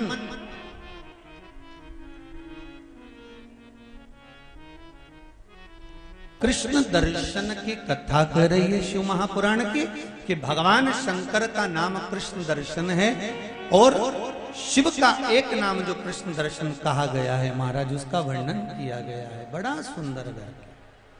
पिता अपने पास में, तुम जाओ उस यज्ञ में जहां पर ऋषि यज्ञ कर रहे हो, वहां चले जाओ। जहां पर ऋषि यज्ञ कर रहे हो वहां तुम चले जाओ। अब गए, वहां जाकर खूब सेवा करी, खूब सेवा करी। और जो सेवा करना प्रारंभ करा, एक निवेदन आप सबसे, आप भी ध्यान रखिए जीवन में कि कहीं मौका मिल जाए दान करने का, पुण्य करने का, सत्कर्म करने का, भजन करने का, कीर्तन करने का, मंत्र जाप करने का, नाम जाप करने का, या कहीं सेवा करने का यदि मौका मिल जाए तो उसको छोड़ना नहीं है। श्री, सब बोलो साथ में बोलो, श्री शिवाय नमस्तुभ्यम। मौका मिले सेवा करने का करो। नाभाग ने सेवा करी, सेवा करी, ऋषियों जाने लगे यज्ञ पूरा कर कर। तो ऋषियों ने जो बचा हुआ सामान था, अन्न भाग था, सामग्री थी, वो सब की सब ऋषियों ने नाभाग को दे दी। सारी सामग्री नाभाग को दे दी। अब नाभाग को सामग्री मिल गई, जैसे ही ली वैसे ही भगवान शिव सामने प्रकट हो गए। सामग्री लेते ही भगवान शंकर सम्मुख में प्रकट हो गए। और महाराज कैसा स्वरूप है भगवान शिव का? कृष्ण दर्शन शिवजी का जो स्वरूप है, उसकी सबसे मुख्य अगर कोई चीज है तो वो है भगवान शंकर के नयन। भगवान शिव के नयन, और भगवान शंकर के जो नयन है वो यहां पर कृष्ण वर्ण के, मतलब काले हैं। इसलिए यहां पर शिवजी का नाम कृष्ण दर्शन पड़ा है। कैसे नयन है भगवान के? जम के बोलो जरा। काले, पूरे नयन मेरे शंकर के काले।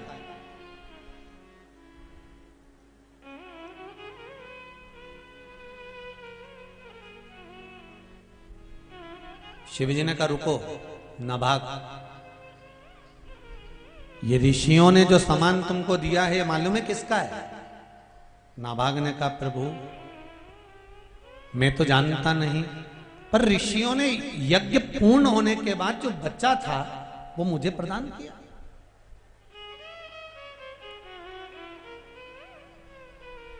और जब ऋषियों ने मुझे दे दिया तो ये मेरा हो गया। शंकर भगवान कहते हैं नाभाग, आपके पिताजी बड़े विद्वान हैं, जाओ उनसे पूछ कर आओ। मनु से जाकर पूछो कि जब यज्ञ पूर्ण हो जाता है तो यज्ञ में बचा हुआ सामान किसका होता है। जाओ जाओ पता करो। तुम कैसे कह सकते हो कि ये बची हुई सामग्री तुम्हारी है?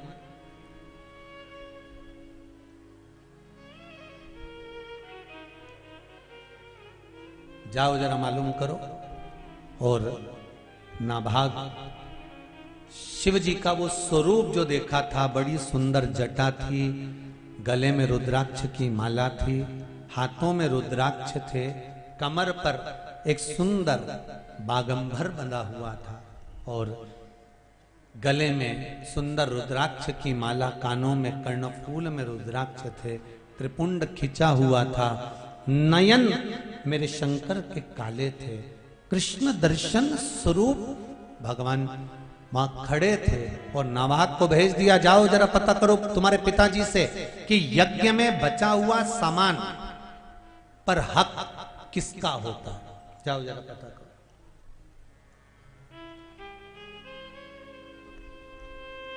अब नाभाग दौड़ कर गए अपने पिताजी के पास में, दंडवत करा, प्रणाम करा। पिताजी ने पूछा, नाभाग तुम आ गए? हाँ, तुम तो कुछ खाने के लिए लेने गए थे, कुछ सामग्री लेने गए थे, ऋषियों ने कुछ दिया नहीं क्या तुमको?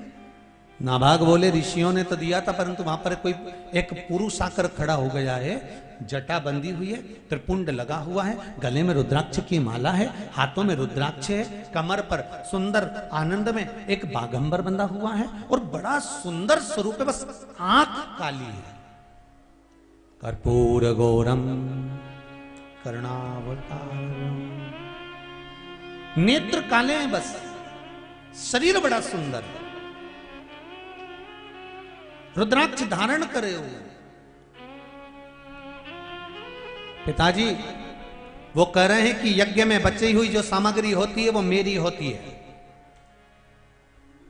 यज्ञ में बचा हुआ सामान सब मेरा है,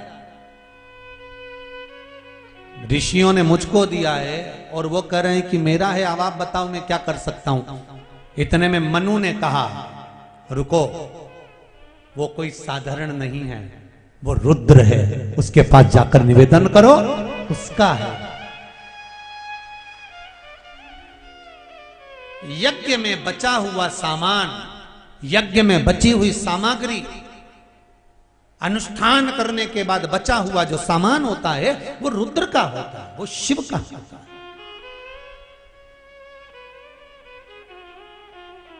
वो शंकर का।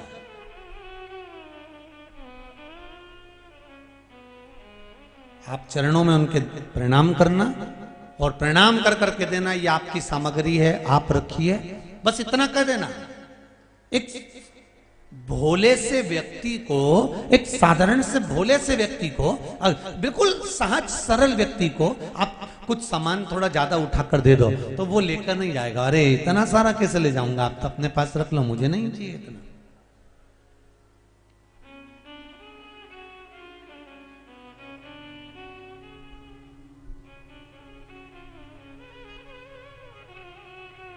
भोले से व्यक्ति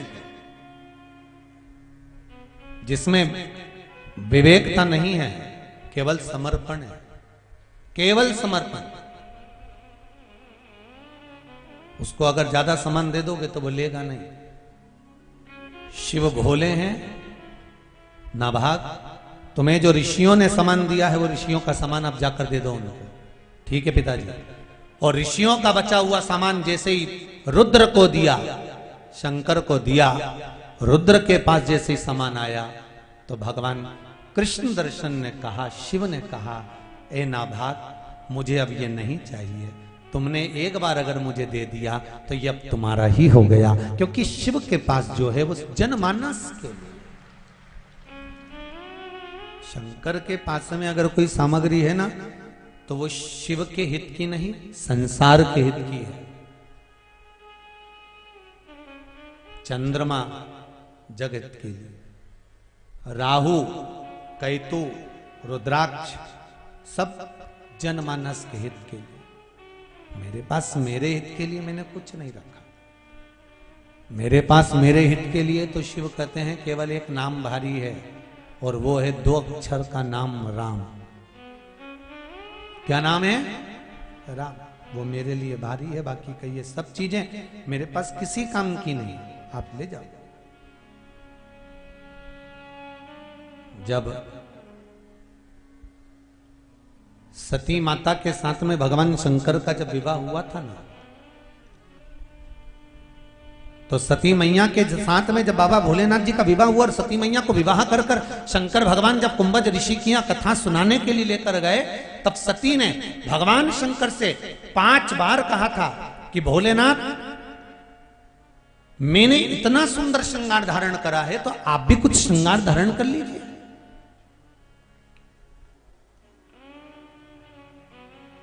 आप भी तो कुछ पहनिए, आप भी तो कुछ श्रृंगार धारण कर लो। शंकर भगवान कहते हैं, सुनो सती,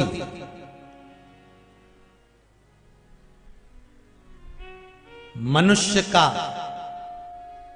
जन्म और मृत्यु, ये 2 स्नान मनुष्य के दूसरे ही कराते हैं, मनुष्य खुद कभी नहीं कर पाता।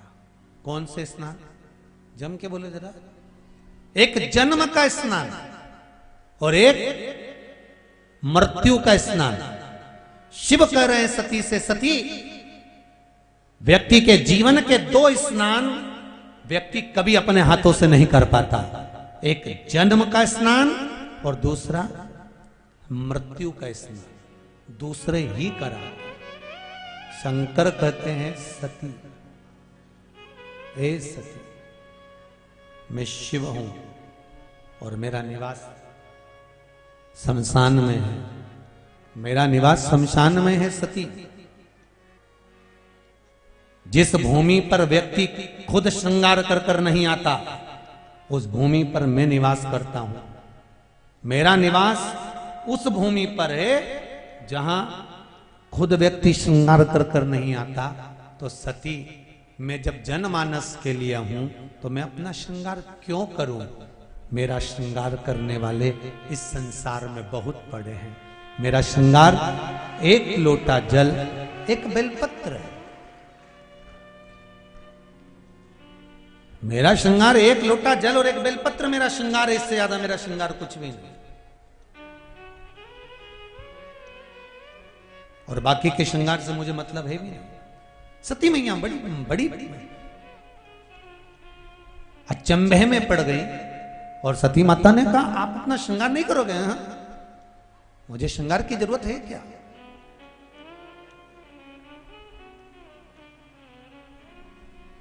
सहज है मैं। नमामि शमीशा निधमान रूपम विभुं, भगवान शिव आनंद की राशि है मेरा शिव, उसको श्रृंगार की जरूरत नहीं है। कितनी बार श्रृंगार शिव जी का होता है और कितनी बार एक जनी चंदन लगा कर गया, दूसरा फिर पीछे से पहुंच गया, 1 लोटा पानी चढ़ा कर आ गया, श्रृंगार फिर चले गए। फिर कोई श्रृंगार कर गया, फिर कोई पानी चढ़ा कर चले गया, श्रृंगार फिर चले गए। शंकर का मंदिर, शिवालय, शिवलिंग ये बार बार बताता है कि श्रृंगार करा किसी ने, पानी चढ़ाकर कोई चले गया, फिर भी मैं नाराज नहीं हुआ। उसी तरह संसार है, आपने बहुत सारा अच्छा करा, उसके बाद कोई पानी चढ़ाकर चले जाए तो चिंता मत कर।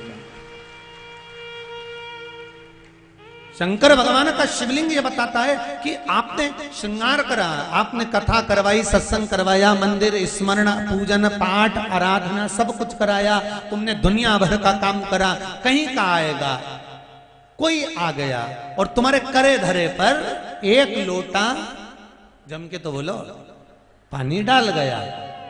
घबराना नहीं, रोना नहीं, चिंता मत करना। पानी डालने वाले पानी डालकर जाएंगे, चिंता की बात नहीं है।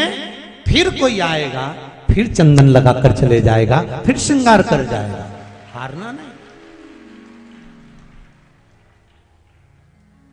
शिव जी के मंदिर में रोज श्रृंगार हो रहा है, 15-15 मिनट में।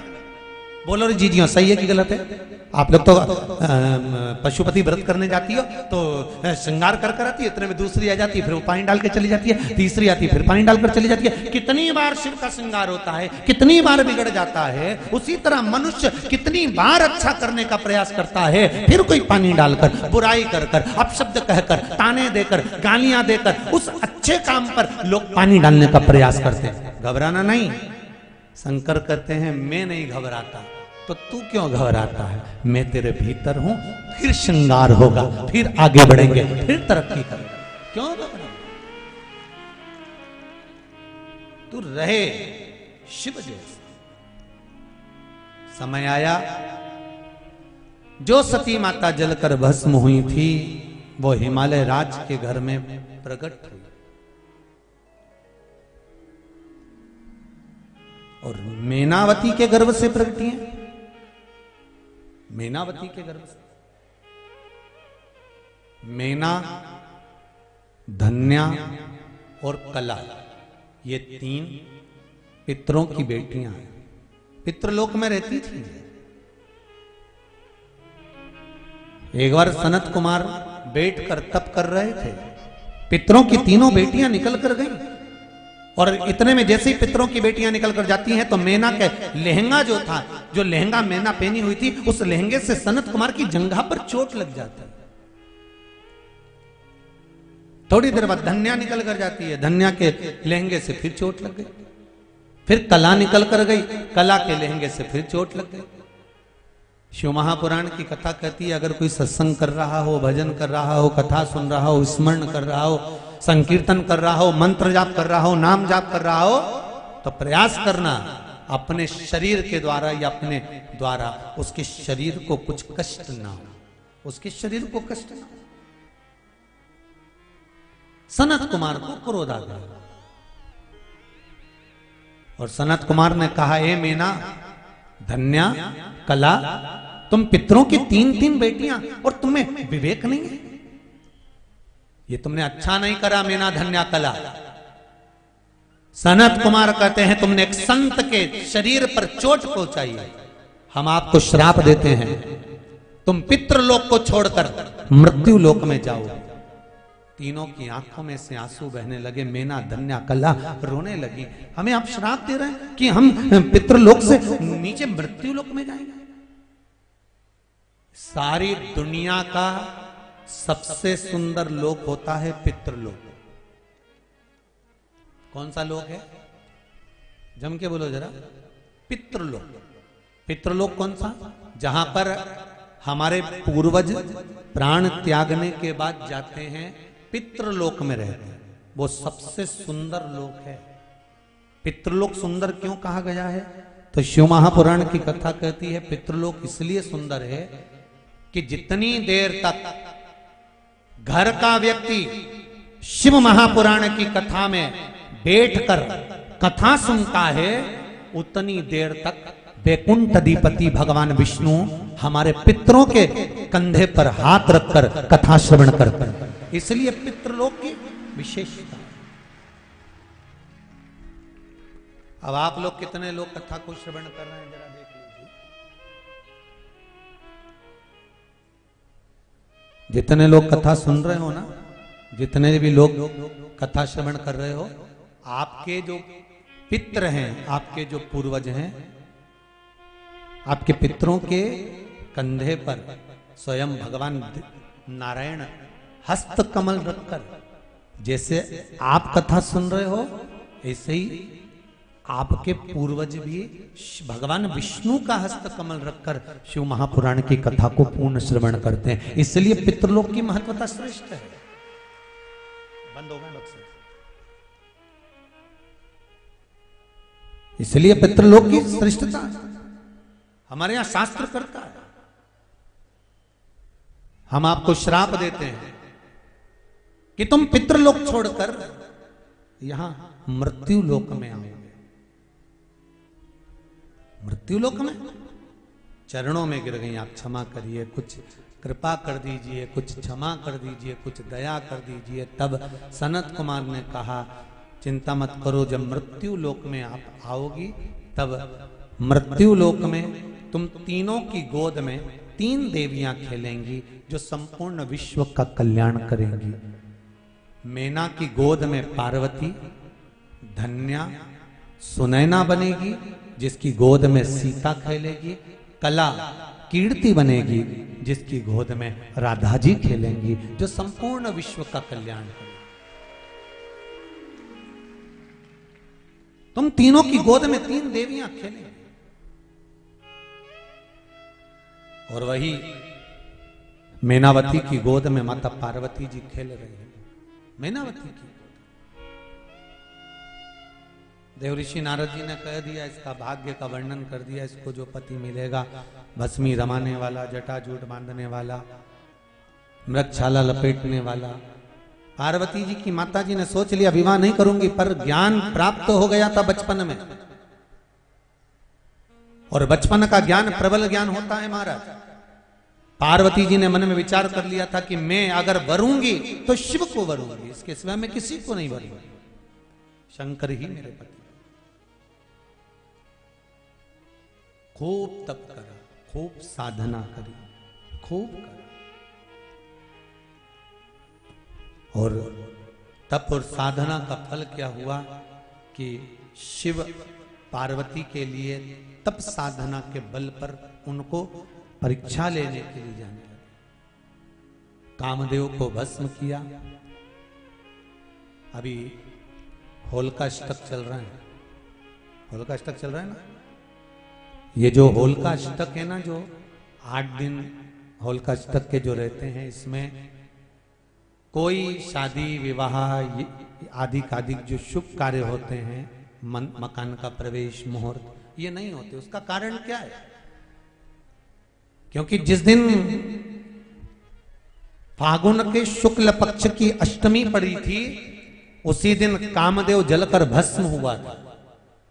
और कामदेव जब जलकर भस्म हुआ था तो 8 दिन तक कामदेव की धर्म पत्नी रति रो रो के बेहाल हो गई थी, और देवताओं के दरवाजे पर जा जाकर अपना माथा रगड़ रही थी कि जब तक मेरा पति नहीं मिलता तब तक मृत्यु लोक में मैं सत्कर्म नहीं होने दूंगी। इसी को होलिकाष्टक कहा। रोती रही रहती, आंखों से नीर बहाती रही रहती।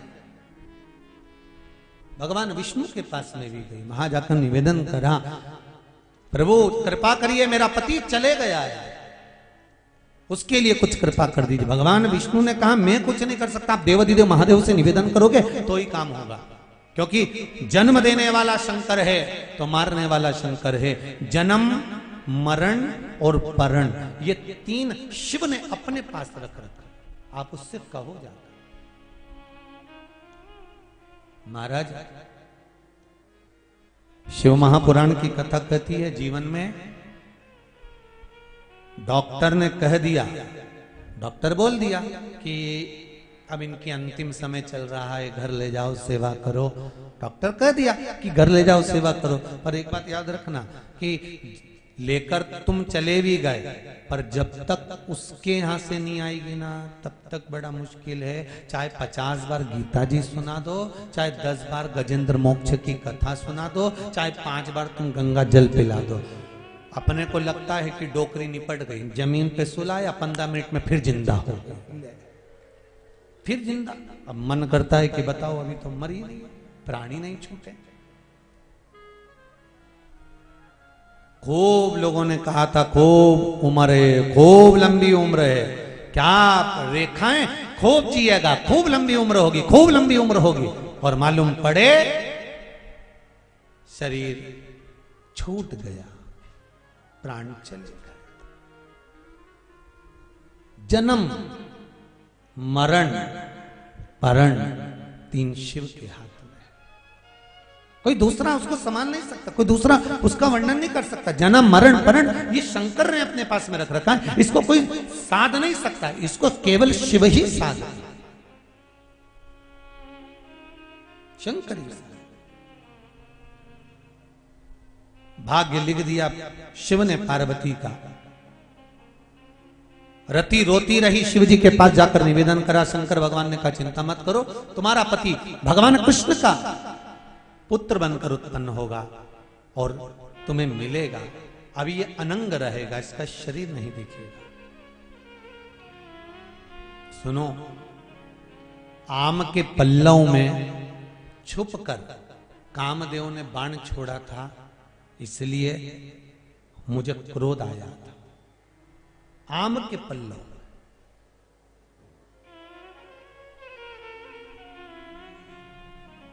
हिंदू धर्म के भीतर 4 तरह की बंदरवाल होती है। पहली, आम के पत्ते की बंदरवाल। जब हमारे यहाँ सत्यनारायण भगवान की कथा करते हैं, ब्याह होता है, शादी होती है, शुभ कार्य होता है, तो दरवाजे पर आम की बंदरवाल लगती है। ये शुभ कार्य की सूचक है। दूसरे नंबर पर है पीपल के पत्ते की बंदरवाल। ये अमावस्या के 1 दिन पहले लगती है और अमावस्या के दूसरे दिन उतरती है और इसको फिर ठंडा कर दिया जाता है। ये जिसके घर में पितृदोष होता है, 1 रुपए कमाओ 100 रुपए खर्च वाला काम हो या मानसिक टेंशन कुछ चल रहा हो, तो पीपल के पत्ते की बंदरवाल लगाई जाती है। तीसरे नंबर पर होती है नीम की बंदरवाल। ये गुणी पूर्णिमा का जो दिन रहता है, चैत्री नवरात्रि जिस दिन प्रारंभ होते हैं, नया संवत्सर जिस दिन प्रारंभ होता है, उस दिन नीम के पत्ते की बंदरवाल लगती है, जो नवरात्रि के 9 दिन तक दरवाजे के बाहर लगी होती है, जिससे घर में कोई नई बीमारी प्रवेश नहीं करती, वो बीमारी बाहर निकल जाती है। इसको नीम के पत्ते की बंदरवाल। चौथे नंबर की होती है आम के पल्लव, आम के पत्ते, पीपल के पत्ते और नीम के पत्ते, इन तीनों की बंदरवाल। ये बंदरवाल दशहरे के दिन लगती है। 10वीं तिथि को लगकर एकादशी, द्वादशी तक लगी रहती है और त्रयोदशी के दिन इसको निकालकर विसर्जन कर दिया जाता है। ये जिस घर में लोग चिड़चिड़ प्रवृत्ति करते हो, क्रोध उत्पन्न होता हो, घर में सामंजस्य नहीं बन रहा हो, आपस में क्लेश बढ़ रहा हो, कोई किसी की नहीं सुनता हो, तब ये आम के पत्ते की, पीपल की और नीम के पत्ते की पल्लव बंदरवाल लगाई जाती है। ये दशहरे के दिन 10वीं के दिन लगती है। 10वीं, एकादशी, द्वादशी और त्रयोदशी के दिन इसको निकाल दिया जाता है। महाराज, ये एक बंदरवाल, ये 4 तरह की बंदरवाल हमारे हिंदू धर्म में वर्णन करी गई है महाराज, जो दरवाजे पर लगाई जाती है, शुभ कार्य के लिए इसको लगाया जाता है। भगवान शिव ने कहा, कामदेव आम के पत्ते में छुप कर शांत हुआ, छुप कर मुझे बाण छोड़ा, इसलिए मैंने इसको भस्म कर दिया। पार्वती शिव की आराधना में लीन होती हैं। शंकर भगवान स्वयं शिव आनंद के साथ विराजमान होते हैं। शंकर और पार्वती के मंगल विवाह का क्रम यहाँ आनंद के साथ प्रारंभ होता है। शिव और पार्वती का मंगल विवाह का क्रम यहाँ पर प्रारंभ होता है। शिव ओघड़दानी, भगवान शंकर स्वयं दूल्हा बनते हैं और माता पार्वती दुल्हन बनती है। शिव दूल्हा बन रहे हैं, माता पार्वती दुल्हन बन रही हैं। भगवान ओघड़दानी शिव की बारात आ रही है। जोरदार ताली बजाकर स्वागत करिए भगवान शिव की बारात का। बोल काशी विश्वनाथ भगवान की जय।